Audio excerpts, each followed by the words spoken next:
चलिए निकालने सभी। छंद क्रमांक 93। देश व्रत में क्षेत्र की मर्यादाएं जो हैं किस प्रकार से ली जाती हैं इस छंद के अंदर बतलाएंगे। गृह हारिग्रामाणाम, गृह हारिग्रामाणाम,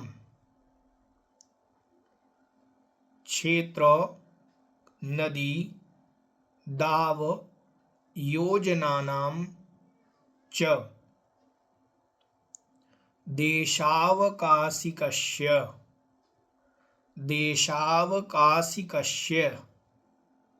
स्मरन्ति शीम्नां तपोवृद्धाः।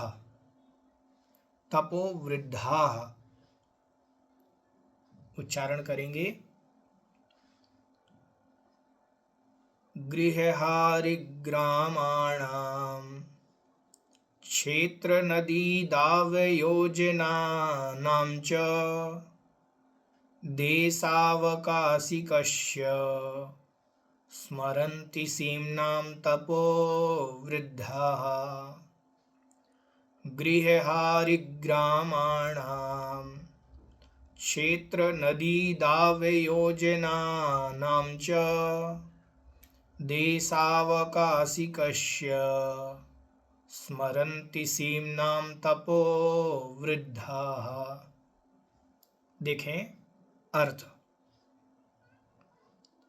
गृह, गृह मतलब घर। हारी, हारी मतलब होता है गली, ठीक है। ग्रामाणाम और गांव की। मर्यादा लेना, यहाँ पर देखिए दिग्व्रत में तो हमने पूरे भारतवर्ष की मर्यादा ली थी। अब देश व्रत में हम मर्यादा ले रहे हैं कि मैं घर की मर्यादा लेता हूँ, घर से बाहर नहीं जाऊँगा। मैं इतनी गली की मर्यादा लेता हूँ, इन 4 गलियों से आगे नहीं जाऊँगा। मैं अपने गांव की मर्यादा लेता हूँ कि मैं अपने गांव से बाहर नहीं जाऊँगा। तो ये मर्यादाएं बनी। गृह मतलब घर की मर्यादा, हारी मतलब गलियों की मर्यादा, फिर ग्राम मतलब नगरों की मर्यादा। क्षेत्र, क्षेत्र मतलब खेत। मैं इस खेत तक ही जाऊंगा, इससे आगे नहीं जाऊंगा।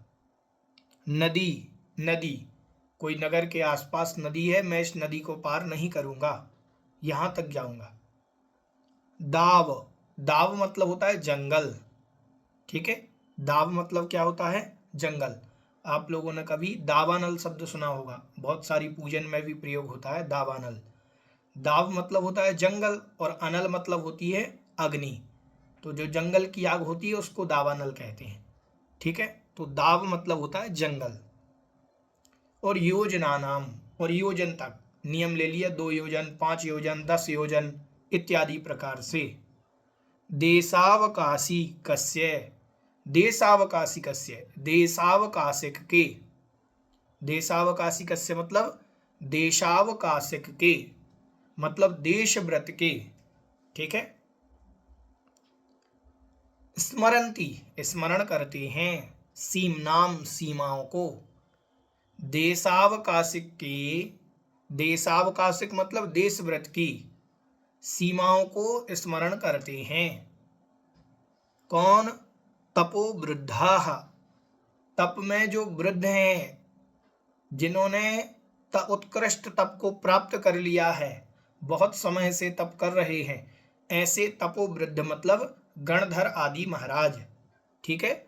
तो गणधर आदि महाराज इनकी सीमाओं का स्मरण करते हैं। किनकी सीमाओं का? देश व्रत की सीमाओं का। किस प्रकार से उनकी सीमाएं होती हैं कि घर की मर्यादा ले ली, गली की मर्यादा ले ली, गांव की मर्यादा ले ली, क्षेत्र की, नदी की मर्यादा ले ली। आज का नियम है कि आज मैं घर से बाहर नहीं निकलूंगा। मंदिर से आ गए, दर्शन पूजन कर लिया, अब अपने पूजन करने के उपरांत अपन ने नियम ले लिया कि आज चतुर्दशी है, आज मैं घर से बाहर नहीं जाऊंगा किसी भी व्यापार कार्य या कोई भी कार्य के लिए। तो ये अपने घर की मर्यादा हो गई एक दिन की, ठीक है। ऐसे ही गलियों की मर्यादा कि मैं इतनी ही गलियों में जाऊंगा। नगर की मर्यादा, गांव की मर्यादा कि मैं इस गांव से बाहर नहीं जाऊंगा। तो इस प्रकार से मर्यादा करना ये देशव्रत कहलाता है। ठीक है, समझ में आ गया? सरल है छंद। तो एक बार और पूरे छंद का अर्थ देख लें कि घर, गली, गांव, क्षेत्र मतलब खेत, नदी, दाव मतलब जंगल, और योजनों की, सीम नाम सीमा को, मर्यादा को।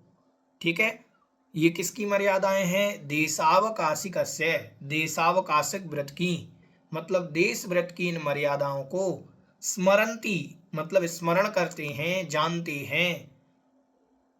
सीमनाम मतलब सीमाओं को, मर्यादाओं को। तपो वृद्धा, तप में जो वृद्ध हैं ऐसे गणधरादि देव इनको जानते हैं। समझ में आ गया? ठीक है, ये तो हुआ क्षेत्र की अपेक्षा से मर्यादा। देशव्रत में हमने क्षेत्र की अपेक्षा से मर्यादा ली। ठीक है, समझ में आ गया? कितने क्षेत्र की मर्यादा? घर की, गांव की, नगर की, गली की, इत्यादि प्रकार से ये क्षेत्र की मर्यादाएं हुई।